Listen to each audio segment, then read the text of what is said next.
Mis hermanos, en una ocasión, un joven pastor estaba preparando su sermón, pero era muy joven en el pastorado, era muy joven en el asunto de predicar, y se encontraba con cierta dificultad para poder introducir su enseñanza. De repente él recibe una invitación que le dicen que un pastor experimentado, un predicador conocido, iba a llegar a la ciudad, iba a llegar a una ciudad cercana donde él vivía. Él calcula, dice el tiempo, creo que puedo invertir un tiempo para escuchar a ese hermano cómo introduce el sermón. Este joven iba a predicar acerca del amor, del amor. Y cuando él llega, hace su viaje y llega ante este predicador experimentado, oh sorpresa, o diosidencia, como dicen algunos, este pastor también iba a hablar del amor. Y él dice, bueno, genial, voy a escuchar lo que él va a predicar, yo tengo mi sermón, me falta la introducción de él yo la haré. Este pastor experimentado inicia diciendo, el mayor amor que yo he recibido en esta vida es de una mujer que no es mi esposa, dice ese pastor. Era mi madre, es mi madre o fue mi madre. Dice el pastor, el joven quedó sorprendido, ¡wow! ¡Qué enorme sorpresa para hablar del amor! Y quedó tan absorto con esa introducción de este pastor que dijo, tengo que agregarla a mi introducción. Cuando llegó a la iglesia, una iglesia donde él tenía poco tiempo de estar pastoreándola, dice lo mismo. El mayor y más grande amor que he recibido en esta vida es de una mujer que no es mi esposa. Y toda la iglesia quedó asombrada. ¿Qué va a decir? Y dice él, pero les aseguro que no me acuerdo quién fue. Se le olvidó anotar el resto de las cosas. Se le olvidó anotar que aquí mujer estaba refiriéndose al pastor porque quedó asombrado con la primera declaración. Mis hermanos, nosotros a veces también podemos ser así. Escuchando un sermón podemos ser asombrados por algo y perder de vista realmente lo que pudiera enseñarnos eso.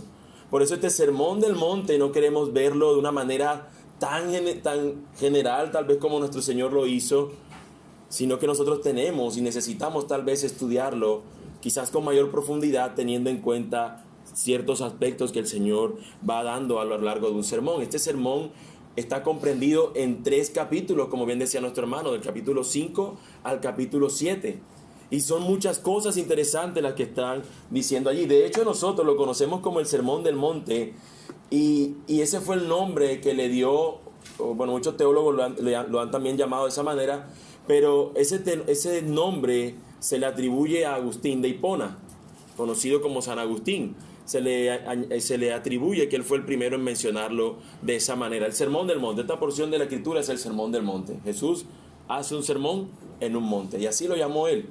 Pero, a pesar de que esa es la manera como se le conoce popularmente, también otros teólogos en sus estudios le han dado múltiples nombres, y quiero decirlos.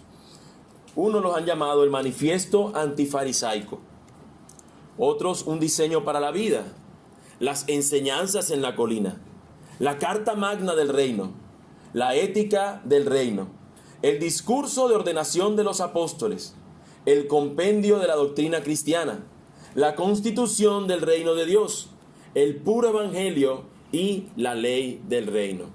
Ciertamente entre estos nombres algunos usted dirá, al igual que yo, que muchos podrían decirse, bueno, sí se entiende lo que el sentido general trata de decir este sermón, pero algunos otros nombres están realmente demasiado o tal vez desfasados, podríamos decir. Realmente no es lo que el Señor quiere decir allí.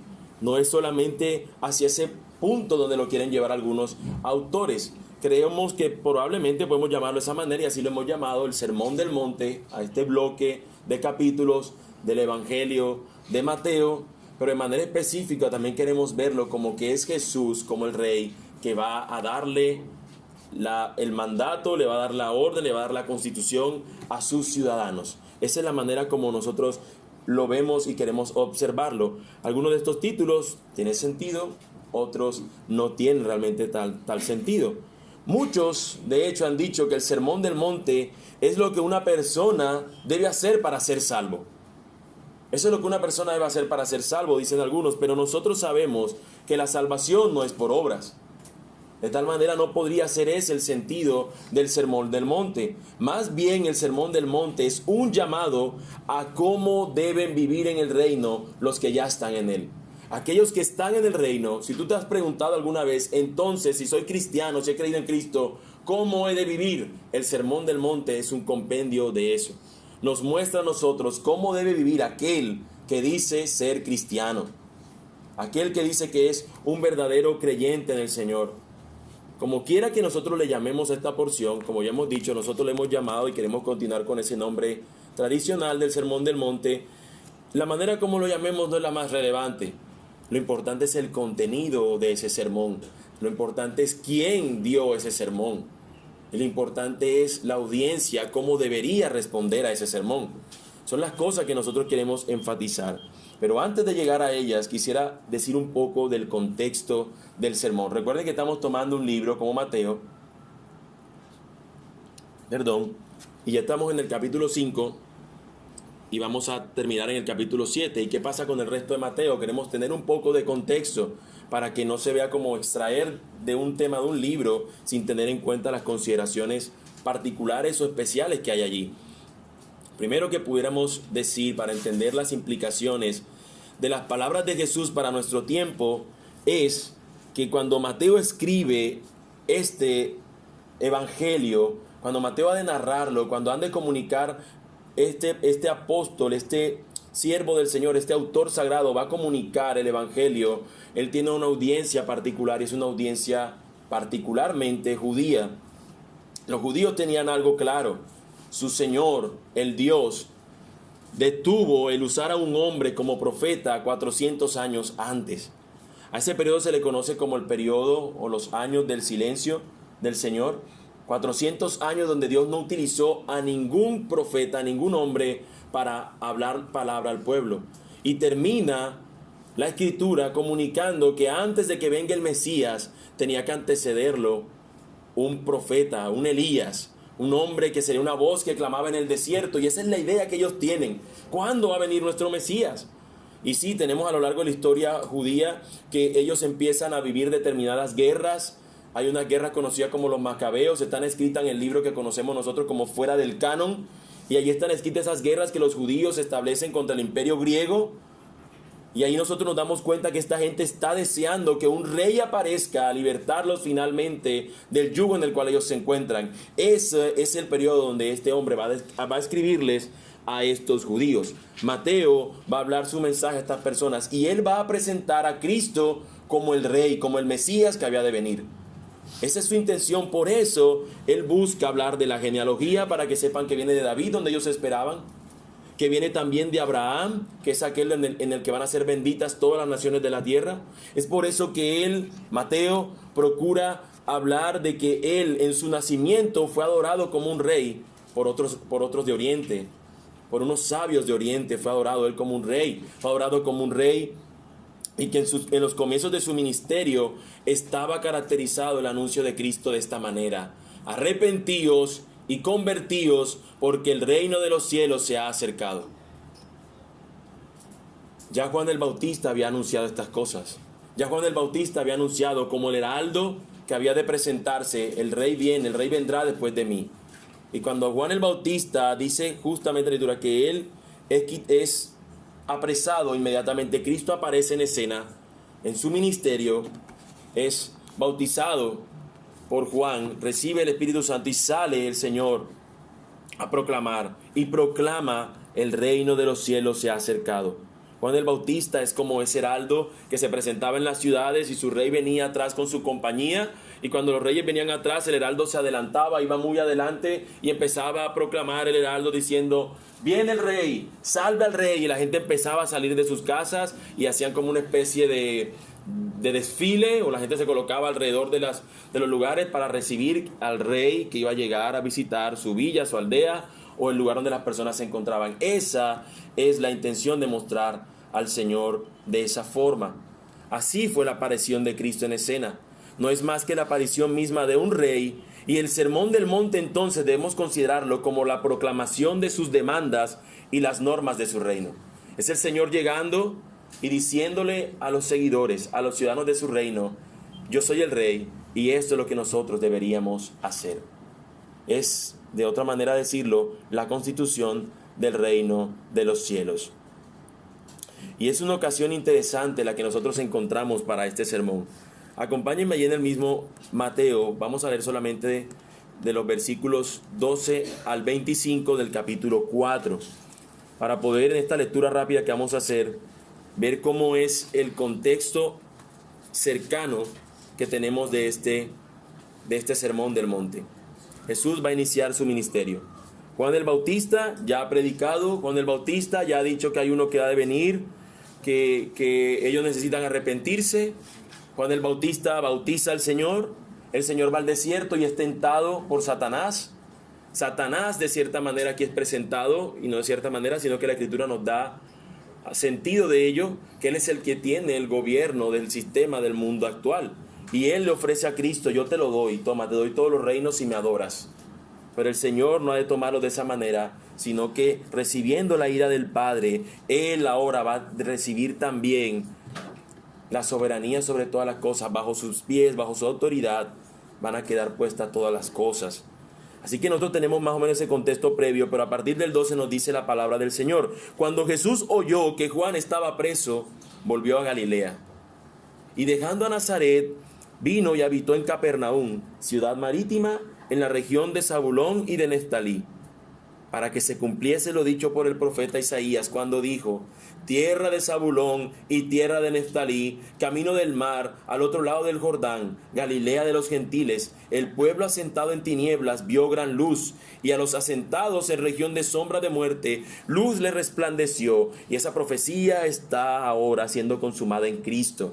Sí, habían 400 años de silencio aparente, donde Dios no había utilizado más profetas, pero los profetas que ya habían hablado, habían anunciado a Cristo. Y aquí se está cumpliendo una de esas profecías. En esa tierra marítima va a llegar el que es la luz para todos los que están asentados en tinieblas. Desde entonces comenzó Jesús a predicar y a decir: arrepentíos, porque el reino de los cielos se ha acercado.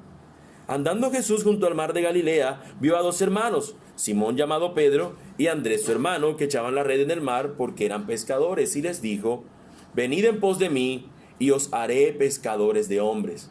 Ellos entonces, dejando al instante las redes, le siguieron.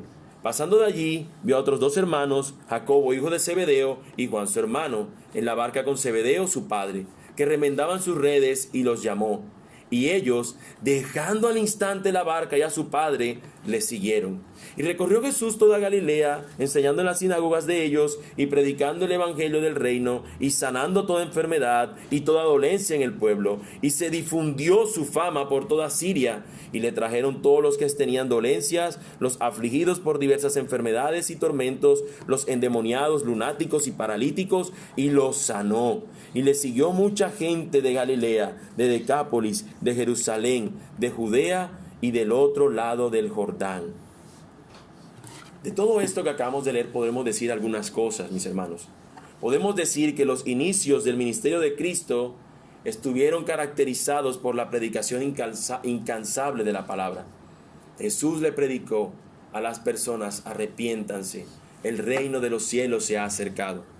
Pero también lo caracterizó el que el Señor sanara, el que el Señor libertara a los cautivos, el que el Señor a los endemoniados los libertara. Se caracterizó por eso.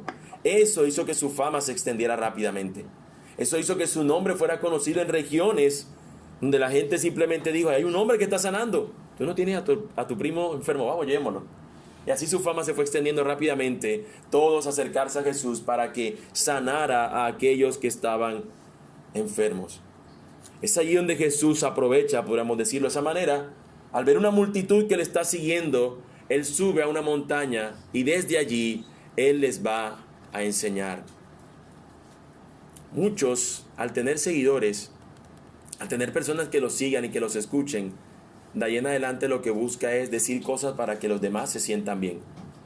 El Señor, cuando tiene esta cantidad de seguidores, le va a poner cómo ellos deberían estar viviendo si lo van a seguir. Es interesante. Es interesante porque hoy, cuando vemos nosotros que se llenan ciertos auditorios, lo menos que procuran hacer es que la gente ande en santidad. Lo que buscan hacer es que las personas anden en billete. Son las enseñanzas. Que las personas luzcan exitosas. Y si luces exitoso, eres de los nuestros. Vamos, anímate, saca el campeón que está en ti y demás cosas. Pero Jesús, cuando tiene esta cantidad de gente, pudiendo hacer un pueblo enorme que le siga, siguiendo sanando, lo que Jesús es que se sienta a enseñarles y les dice cómo tienen que vivir. Y nosotros a veces, mis hermanos, también caemos en la misma trampa de nuestra propia carne, de nuestro propio deseo, en la trampa aún del mismo enemigo, de buscar en Jesús las cosas en las cuales Él no estuvo interesado primariamente a hacer. Él vino para salvar a pecadores, y estos pecadores necesitaban saber cuán pecadores eran. Como bien decía nuestro hermano al principio, enseñando de la ley del Evangelio. Y siempre y nunca voy a dejar de admirarme de la manera como el Señor hace que los temas coincidan, cuando en un principio no se planificó así. Como nosotros veíamos que la ley era necesaria ser mostrada para que nosotros podamos ver la belleza del Evangelio. Nosotros necesitamos ver en este sermón cómo deberíamos vivir para saber que necesitamos a aquel que sí vivió así. No sabemos, mis hermanos, tampoco el lugar preciso donde se hizo. Nos dice simplemente un monte en Capernaum, pero eso quizás tampoco es relevante. No es que pronto alguno de nosotros va a ir a Capernaum, a algún lugar allá. ¿Dónde fue el monte donde Jesús habló? Eso no es relevante. Lo relevante es lo que allí dijo. Lo relevante allí es quién enseñó allí. Y lo relevante es qué debía ser la audiencia que estaba en ese lugar. Ese es el lugar donde Jesús da el sermón, un monte. Todo lo anterior que acabo de expresar forma parte del contexto de dicho sermón. Pero yo quiero decir algo, mis hermanos.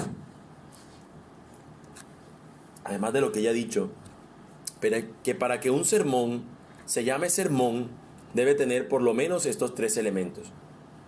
El primero, un predicador que predique ese sermón, debe tener un mensaje que él vaya a dar a una audiencia, que es el tercer elemento o componente de un sermón. Y esos son los elementos que yo quisiera que viéramos en estos dos versículos que hemos leído. El predicador del sermón como primer elemento, el mensaje del sermón como segundo elemento y la audiencia del sermón como nuestro tercer elemento. Ahí lo encontramos de manera tácita en los dos primeros versículos. Viendo la multitud, subió al monte, y sentándose vinieron a él sus discípulos, y abriendo su boca les enseñaba diciendo. Y después de eso va a comenzar el Señor su sermón. Así que, mis hermanos, permítame entonces ver estos elementos. El primero de ellos, el predicador del sermón. Jesús es el predicador de ese sermón. Algunos, en un intento, no sé de qué manera, tal vez algunos teólogos liberales, algunos teólogos liberales han querido decir que Jesús no es el que predique ese sermón, pero nosotros en el contexto del mismo texto no podemos entender quién podría ser entonces. Es nuestro Señor Jesús el que está aquí diciendo y el que va a enseñar estas cosas. Aún el mismo contenido del sermón nos va a mostrar que es Él el que puede realmente decir estas cosas. El Señor Jesús se ha presentado, como nos lo muestra Mateo, como un rey. Y Él como un rey va a enseñar estas cosas con autoridad. Y eso es algo que nosotros debemos considerar. Jesús enseñaba, como las mismas personas van a decir, como aquel que tiene autoridad. La Biblia nos dice que después de que Él sube al monte, Él se sentó. Y nosotros pensaríamos que era que el pobre estaba cansado y se sentó para descansar un poco porque venía una cantidad de gente siguiéndolo. No. Lo que significa en este entendimiento que nosotros podemos tener de lo que está pasando es que cuando las personas se sentaban en esa época era para enseñar. Cuando una persona, a diferencia nuestra que estamos aquí, que todos ustedes están sentados y el que predica normalmente está de pie, en esos momentos era lo contrario. Todos podían estar sentados también, pero el maestro cuando iba a enseñar tenía que sentarse. Y se conocía el elemento donde se sentaba como la cátedra. Él se sentaba, voy a enseñar.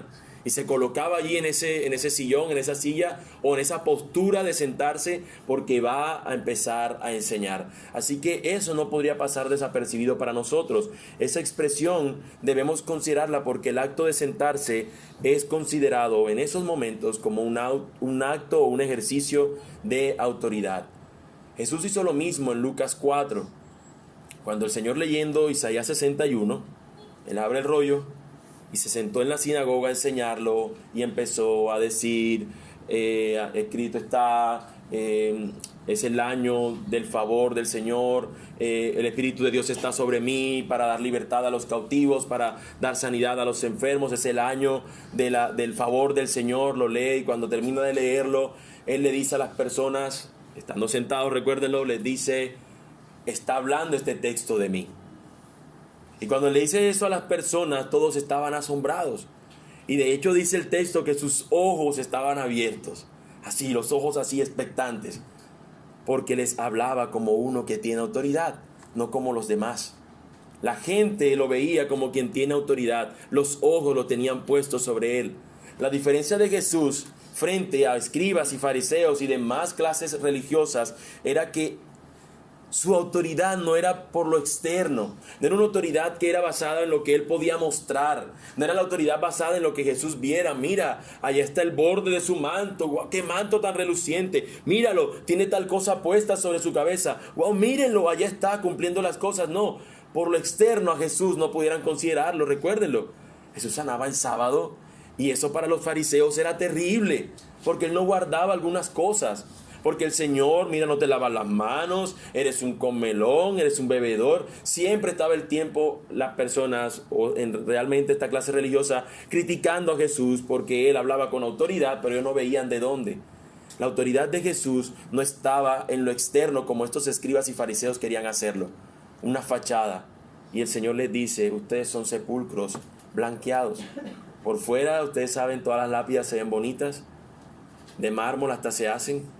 Algunas tienen incrustaciones de metales preciosos, de joyas hermosas, pero dentro ¿qué hay? Un cadáver, algo que se está pudriendo. Así el Señor les compara a estos fariseos. Ustedes son como esos sepulcros, por fuera se ven bien lindos, pero por dentro son un desastre. En cambio el Señor, Él va a desafiar eso que ellos tenían en mente. Cuando el Señor en este mismo sermón va a decirle constantemente, ustedes han escuchado que les han dicho, oísteis que fue dicho, pero yo os digo. ¿Quién puede decir eso sino alguien que tiene autoridad? ¿Quién puede decir eso sino alguien que puede desafiar esa ley porque la está cumpliendo? Y eso es lo que nosotros deberíamos considerar. Jesús tiene el poder para decirlo porque tiene la autoridad. Pero yo quisiera preguntarle, mis hermanos, todos nosotros, hay una realidad en esto, y es que todos nosotros somos influenciadores, o la palabra de modo influencers, somos influencers. Nosotros hacemos o nosotros somos influencia de alguien, aún desde niños. Nosotros lideramos alguna causa, nosotros hacemos algo donde somos influencia a otros, algunos a más, algunos a menos, pero todos somos influencia. De hecho, todos de alguna u otra manera ejercemos cierta autoridad. Y yo les quiero preguntar, ¿cómo nosotros ejercemos autoridad? ¿Cómo crees tú que te ve tu familia cuando tú haces ejercicios de autoridad? Cuando tú como padre quieres enseñar algo, ¿es impositivo o es como Cristo viendo un carácter distinto en ti? ¿Cómo ejercen las madres autoridad? ¿Cómo los hijos son influencia sobre otro de sus hermanos, sobre alguien? ¿Cómo es nuestra autoridad? Este predicador nos va a mostrar que tiene autoridad, pero su autoridad está fundada en algo, y es donde yo quisiera que tú y yo pudiéramos pensar. La autoridad de Jesús está basada en su carácter, en quién es Él, en quién era Él. La autoridad de Cristo no estaba dada por la misión que Él tenía, que se le había encomendado, la misión de ir y salvar a pecadores, la misión de que Él tenía que cumplir eso por cumplirlo, no. La autoridad de Cristo está basada en su carácter. Cuando Jesús habla de lujuria, es porque sus ojos nunca estuvieron puestos sobre una mujer para mirarla de una forma lujuriosa. Cuando Jesús dice, oíste que fue dicho que no cometerás adulterio, que no te acostarás con esa mujer, Jesús dice, pero aún aquel que la mira con deseos en su corazón ya adulteró. Jesús tiene la posibilidad de decir eso porque en su carácter, fue un carácter perfecto y santo y no cometió pecado alguno. Él se mantuvo en lo que tenía que hacer. Cuando el Señor habla del dinero, del amor al dinero, Él puede hacerlo porque el Señor Jesús nunca podríamos nosotros imaginarlo angustiado. Mira, ¿cuánto es que hay ahí, Judas? no nos va a alcanzar para el próximo viaje. No, Jesús nunca luce y nunca le iba a lucir preocupado. Cuando Él dice, ¿por qué se angustian? ¿Por qué han de comer? ¿Por qué han de beber? Él no lo está diciendo como estos fariseos que lo dicen con autoridad y diciendo, ustedes no tienen que vivir así, pero ni ellos mismos vivían así. Cuando Jesús ha de decirnos estas cosas, mis hermanos, ha de decirlo porque Él es el único, por cierto, capaz de cumplir lo que dice el Sermón del Monte. El Sermón del Monte está dado para que nosotros lo observemos y busquemos con todo nuestro corazón, guiados por el Señor, dirigidos por Él, para poder formar parte de lo que nosotros deberíamos hacer. Pero hay una realidad en eso, y es que nosotros realmente nos cuesta poder hacer cada una de esas líneas, poder llevarlas a cabo. Solamente Él. Por eso este predicador debe ser escuchado. Por eso esta enseñanza debe ser escuchada. Porque hay una realidad en esto, y es que todo predicador humano que se coloca acá jamás puede colocar su vida como si fuera la vida perfecta. Tenemos que hacer esto, hermanos, porque yo lo hago. No. Ni el mismo Pablo se atrevió a decir eso. Pablo, cuando habló, dijo, sean imitadores de mí, como yo lo soy de Cristo. Es a Cristo donde nosotros apuntamos. Cuando hablamos de algo como la lujuria que se va a hablar, tenemos que apuntar a Cristo, porque Él fue el que nunca falló. Los siervos del Señor luchan para que su carne sea gobernada por el Espíritu que está dirigido por el Señor. Pero aún ni con eso nosotros tenemos la certeza de que no vamos a dejar de pecar jamás mientras estemos en estos cuerpos corruptibles. Pero nuestro Señor Jesús sí venció. Y ahí es donde nosotros apuntamos. Él es el predicador que debe ser escuchado. Eso fue lo que Él comunicó durante toda su vida. De hecho, en la carta el apóstol Pedro ha de decir que Él vivió la vida perfecta y que nosotros deberíamos seguir entonces sus pisadas. De manera específica, en este sermón nosotros encontramos el carácter de un hombre de Dios. Encontramos la manera como esos hombres de Dios influencian al mundo. Encontramos cuál es la ley y cómo deberían guardarla. Encontramos nosotros cómo no deberíamos preocuparnos, sino tener nuestra mirada en el reino de los cielos. Y precisamente hablando de eso, mis hermanos, yo quisiera que viéramos entonces el mensaje del sermón, que es nuestro segundo elemento que contiene este sermón. Lo curioso que hay que decir, mis hermanos, interesante al mismo tiempo, es que no es cualquier contexto en el que Jesús está hablando. Y sin apurarme, yo diría que es el mismo contexto donde yo ahora estoy aquí enseñando ante ustedes, incluyéndome. Cuando Jesús va a enseñar, existían por lo menos estos 4 grupos religiosos o con alguna base religiosa que buscaban enseñar al pueblo. Y lo que ellos buscaban enseñar era que a través del método, de la manera como ellos decían las cosas, era como las personas podían agradar a Dios. Un primer grupo es el grupo más popular de todos estos, que es el grupo de los fariseos. Los fariseos creían que el camino a Dios era por medio de rituales y ordenanzas propias de la tradición. Voy a tratar de explicar otra vez lo que estoy haciendo ahora mismo. Hemos hablado de un predicador que es nuestro Señor Jesús. Él va a predicar en un contexto donde hay por lo menos cuatro grupos religiosos que han enseñado a las personas, le han influenciado sus pensamientos. Como tú y como yo, cuando nos acercamos a la fe, tenemos paradigmas y parámetros en los cuales decimos, yo no puedo creer eso porque yo creo es esto. Yo no puedo aceptar eso que dice Cristo porque esto es lo que yo creo. Esas personas también estaban influenciadas por cuatro tipos, por lo menos cuatro grupos religiosos. El primero de ellos, los fariseos. ¿Qué decían los fariseos? Tienes que hacer esto y esto y esto y esto y esto para que tú puedas ser agradable ante el Señor. Se le colocaban determinadas cosas para que las personas pudieran vivir o sentirse bien. Algunos vendrán de un contexto donde una forma como esta era más notoria, donde nosotros vemos que si una persona simplemente, ¿usted qué hizo hoy? No, ayer estaba manejando y pasé cerca a un bar. No, ya usted no puede servir hoy. En una ocasión escuché de alguien que dijo que unas hermanas estaban sentadas allí, vio que les dijeron algo y se las llevaron y las sacaron y las regañaron o algo. Él dice, ¿qué pasó con las hermanas que estaban adelante? No, esas hermanas son mentirosas. ¿Por qué son mentirosas? Porque estaban usando tacones, estaban mintiendo sobre su estatura. Suena exagerado, suena loco, pero así se colocan constantemente leyes que no están en la palabra de Dios para buscar agradarlo mejor que el otro.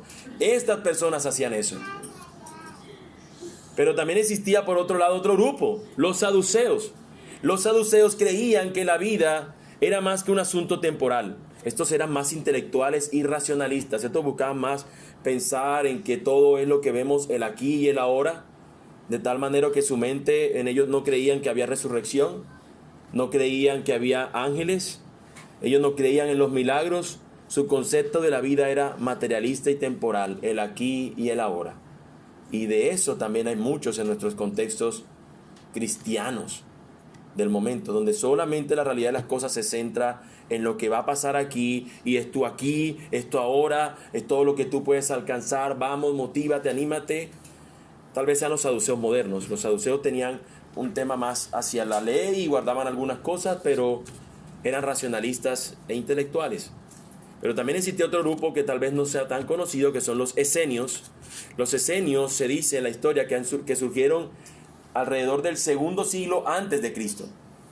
Estas personas sostenían un estilo de vida ascetista, es decir, procuraban con toda diligencia apartarse de la sociedad con estrictas normas como comunidad.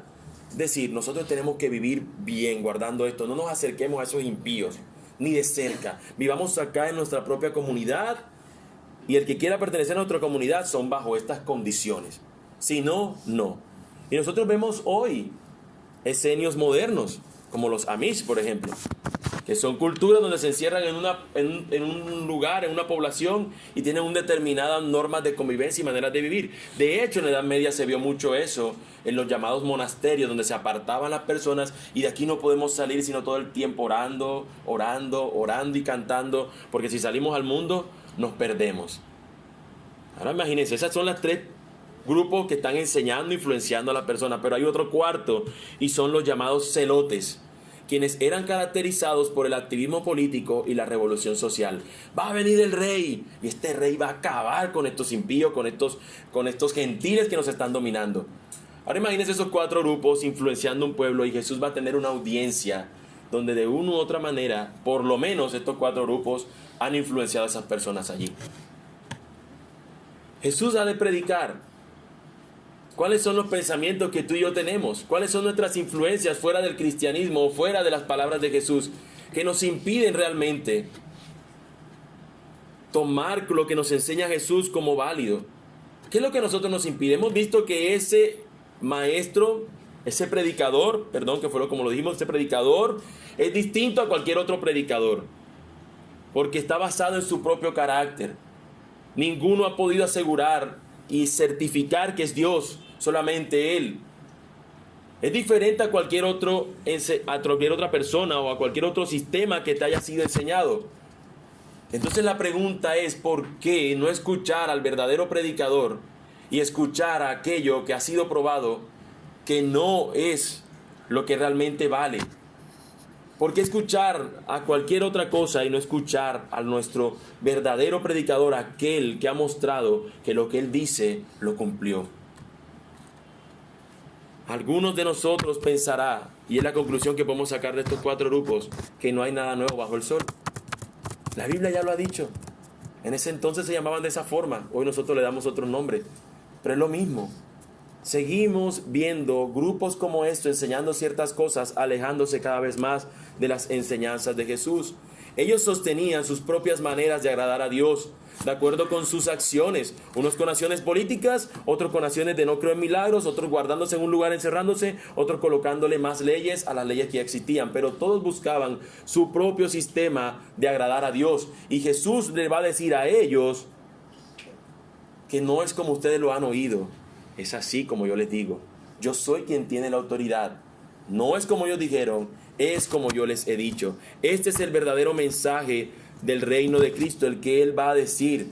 Él les va a decir a estas personas, ustedes van a tener una nueva manera de vivir, una nueva forma como han de conducirse. El mensaje del Sermón del Monte, en pocas palabras, es un llamado a ser diferentes. Es un llamado a ser diferentes. Es un llamado a ser conforme a lo que el Señor dice. Nuestro hermano en la mañana dijo algo y yo quisiera ampliarlo tal vez un poco. Lo hizo como una mención. Y es que el Sermón del Monte es comparable a Moisés en el monte Sinaí. Moisés en el monte Sinaí le dio al pueblo de Dios las tablas de la ley como ellos debían vivir. Nosotros podemos ver como símil a Cristo aquí en este monte, diciéndole a sus seguidores, a los ciudadanos de su reino: esta es la manera como ustedes han de vivir. El reino de los cielos se ha acercado. Estas son las condiciones. Tú y yo queremos ser parte del reino de los cielos. Estas son las condiciones. Así es como nosotros deberíamos vivir. Moisés promulgó en el Sinaí las leyes para que la nación de Israel fuera santa, apartada, diferente a las otras naciones. Y nosotros podemos ver, en cierto modo, que es exactamente el propósito de Jesús en este sermón. Hay un llamado continuo a ser diferentes al mundo, a ser diferente a los gentiles, a ser diferente a los fariseos, a ser diferente a los celotes, esenios, saduceos. Es un llamado a ser distinto a todos aquellos que han tratado de agradar al Señor por medio de sus propias leyes. Él está diciendo: esta es la manera.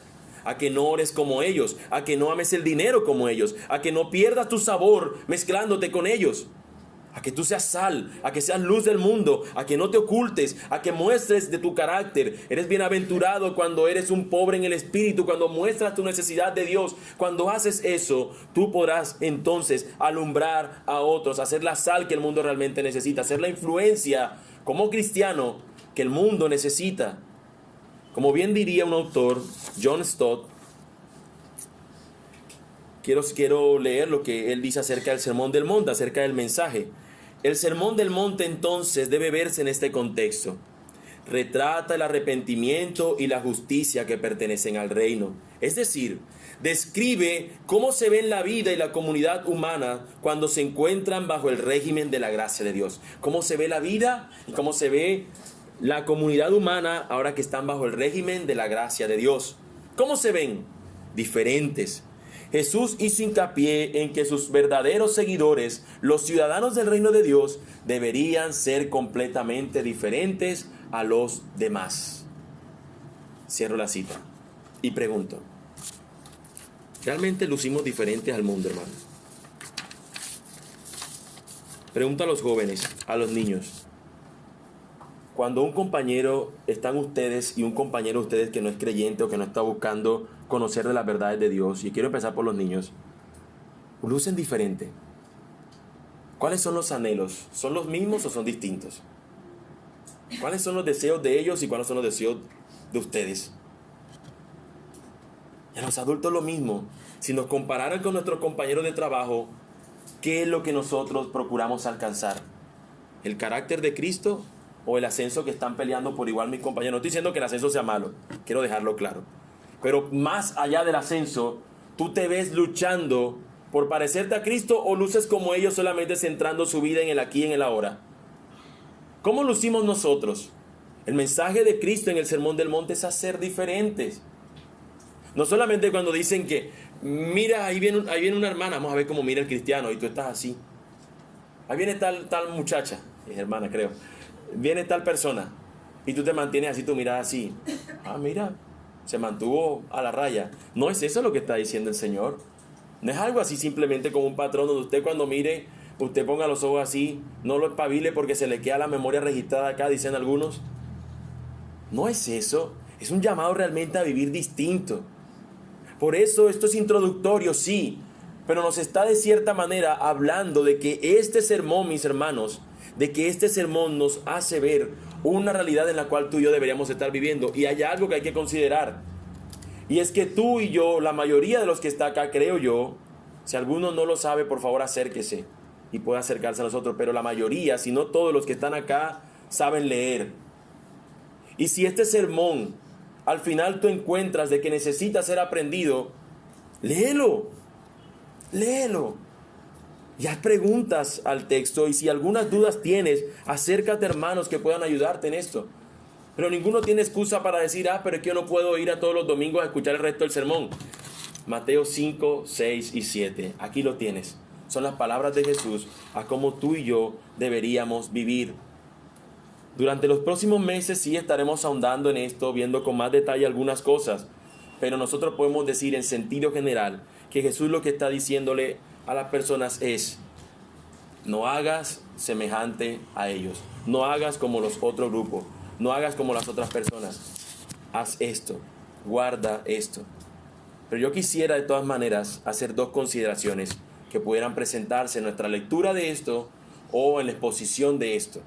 La primera, al escuchar este mensaje, es que nosotros pudiéramos entender mal el propósito del Sermón del Monte y entonces entrar en un terreno peligroso.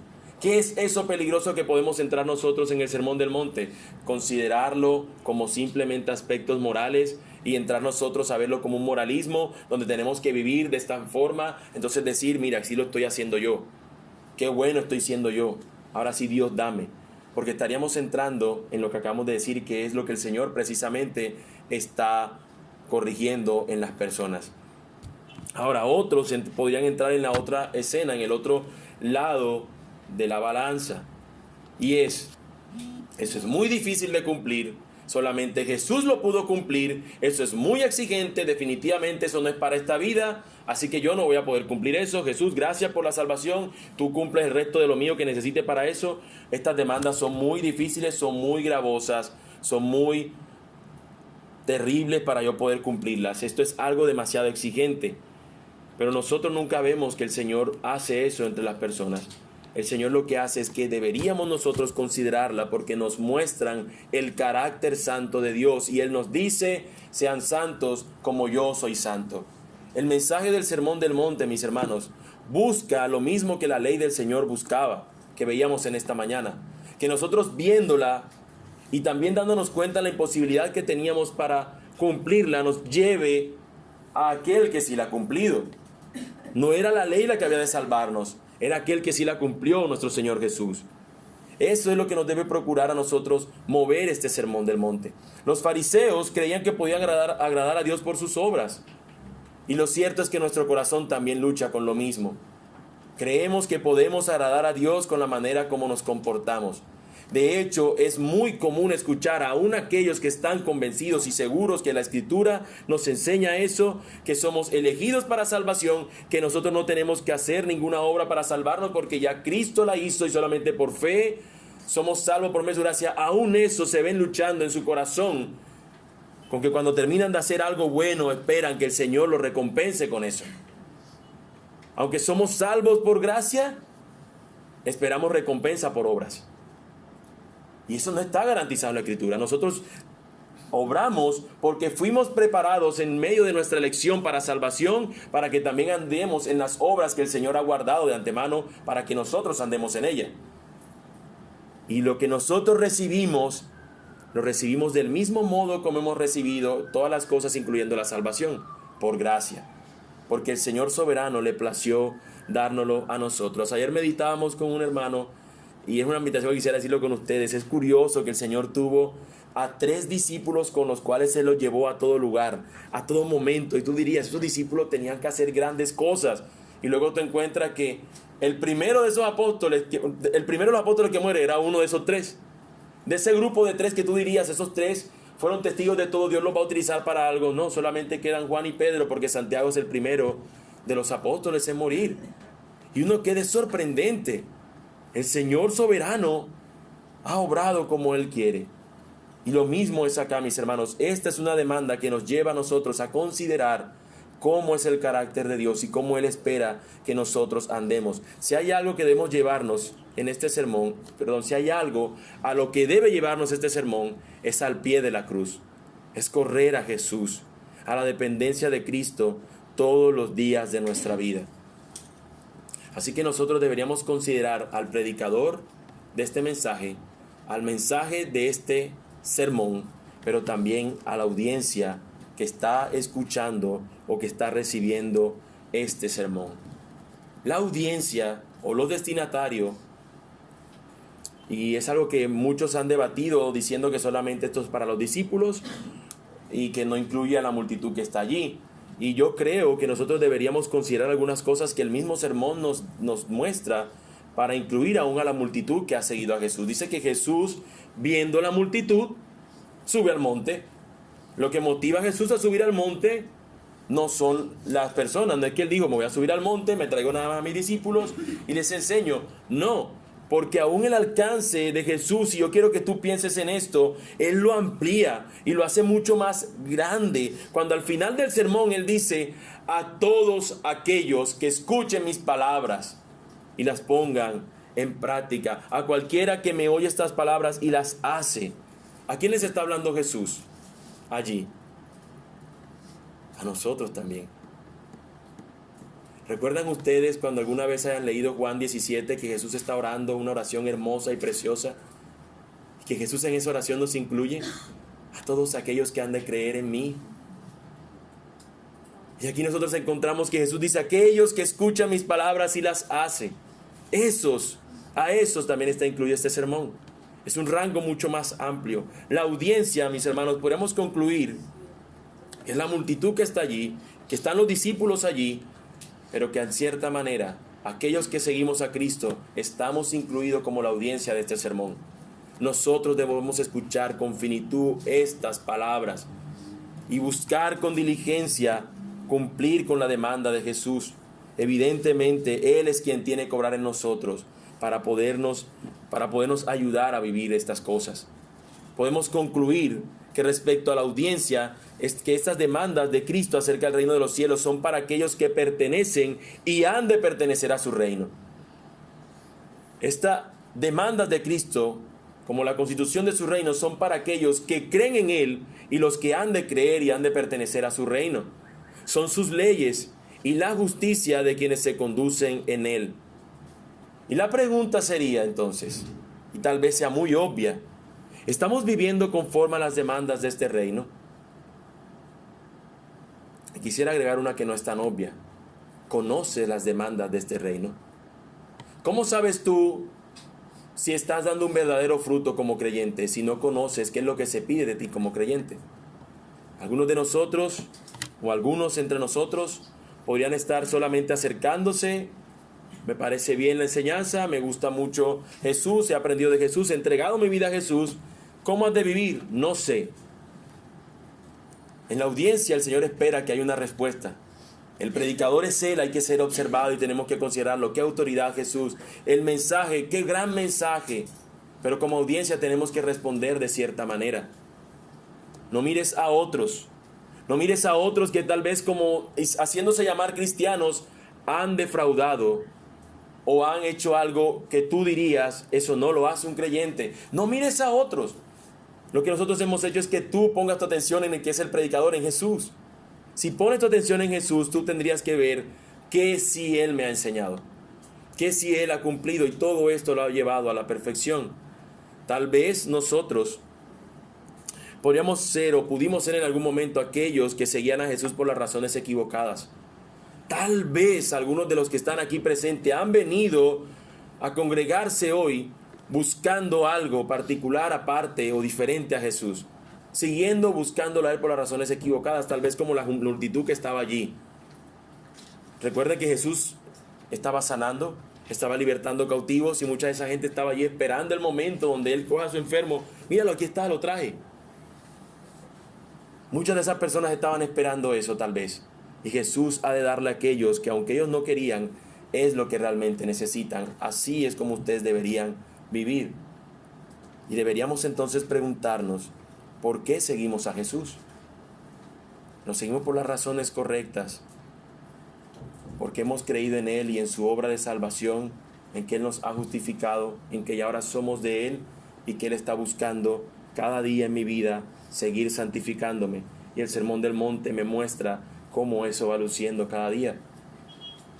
O nosotros seguimos buscando a Jesús porque tal vez Él tenga el poder para darme la cuota inicial de mi casa, o tal vez tenga el poder para darme el alimento que hoy no tengo, porque cualquier otra cosa material, no pensando en que su reino que ha traído Él es un reino espiritual. Tal vez hoy no hayamos entrado de lleno al Sermón del Monte y solo haya sido una introducción. Lamento de cierta manera si alguien esperaba que entráramos a algo, pero yo creo aún que lo que nosotros pudimos estar hablando en el día de hoy es suficiente para nosotros hacernos meditar en algunas cosas. Cosas como cuáles. Bueno, Amigo que estás acá, tú has escuchado que Cristo predicó: arrepiéntete, el reino de los cielos se ha acercado. Y eso ya de por sí es una demanda. ¿Te has arrepentido de tus malos caminos? ¿Te has arrepentido de tu vida de pecado? ¿Te has arrepentido de quebrantar la ley de Dios? ¿Te has arrepentido de realmente haber andado en el camino que el Señor no te ha mandado andar? Te pregunto, ¿cuándo vas a resolver ese asunto? ¿Cuándo vas a ir a Cristo en arrepentimiento y fe? ¿Por qué no hoy? ¿Por qué no hoy? ¿Por qué esperar hasta otro día para hacerlo? Cuando el Señor hoy hemos escuchado en su palabra que dice: arrepiéntete, que el reino de los cielos se ha acercado. Y es una posibilidad de poder decir: se ha acercado también a mi vida. ¿Cuándo tú vas a resolver ese asunto? ¿Por qué no vas a Cristo ahora? Y allí donde estás, ora al Señor y pide perdón de tus pecados. Y anímate a ver lo que en este llamado Sermón del Monte Él considera como la manera como hemos de vivir aquellos que somos o que decimos ser sus seguidores. ¿Por qué?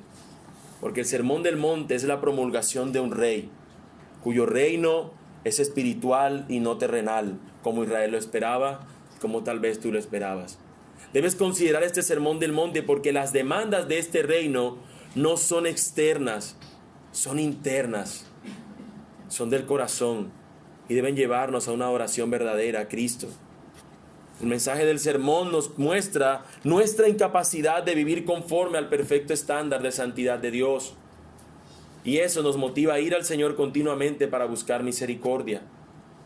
El Sermón del Monte no es un reto solamente para los que están acá y que no conocen a Cristo. Es un reto para todos nosotros, porque es la regla que nos permite medir si la fe que proclamamos corresponde con la realidad. Es un sermón, es una palabra, es un escrito, son los dichos de Jesús. Mis hermanos, si no puedes perder de vista que aquí dice abriendo su boca. Cuando Él abrió su boca, Él fue a decir la palabra de Dios misma. La misma boca, el mismo aliento que saliendo de la boca de Dios trajo todo lo que el mundo necesitaba. El mundo estaba en caos. Y cuando el Señor abre su boca, la luz se echa. Cuando el Señor abre su boca, hace esta cosa. Cuando el Señor dijo, solamente las palabras del Señor fueron suficientes para traer a este mundo de caos, traer la perfección que Él creó. Al terminar, el Señor dijo: esto era bueno en gran manera. Y cuando el hombre simplemente fue formado del barro, el Señor expira aliento de vida sobre ese ser, sobre ese trozo de barro, y ahora tiene vida estas cosas. Cuando vemos posteriormente Ezequiel diciendo que va a pasar, estos huesos aquí no tienen vida, viene el Espíritu, el aliento de vida, el aliento del Señor, y les trae nuevamente vida. Y aquí encontramos a Jesús abriendo su boca. Abriendo su boca. Esto, mis hermanos, más que algo que nos pueda causar dificultad, es algo que ha sido dado para nuestra vida, para nuestra piedad. Es la manera como tú y yo podemos medir si la fe que estamos proclamando corresponde a la realidad en la que estamos viviendo. Es una regla objetiva que al mismo tiempo impide que nos gloriemos de nosotros mismos. ¿Por qué? Porque tú te das cuenta que es imposible que cumplas esto a la perfección, y te lleva inmediatamente a Cristo a decir: gloria sea a nuestro Señor Jesucristo, quien nos ha dado la salvación por medio de su cumplimiento perfecto de todas estas cosas. Así que medita en esto, hermano. Y creo que lo que hemos visto pueda ser suficiente para nosotros acercarnos a que podamos considerar cómo estamos viviendo. Oremos a nuestro Dios.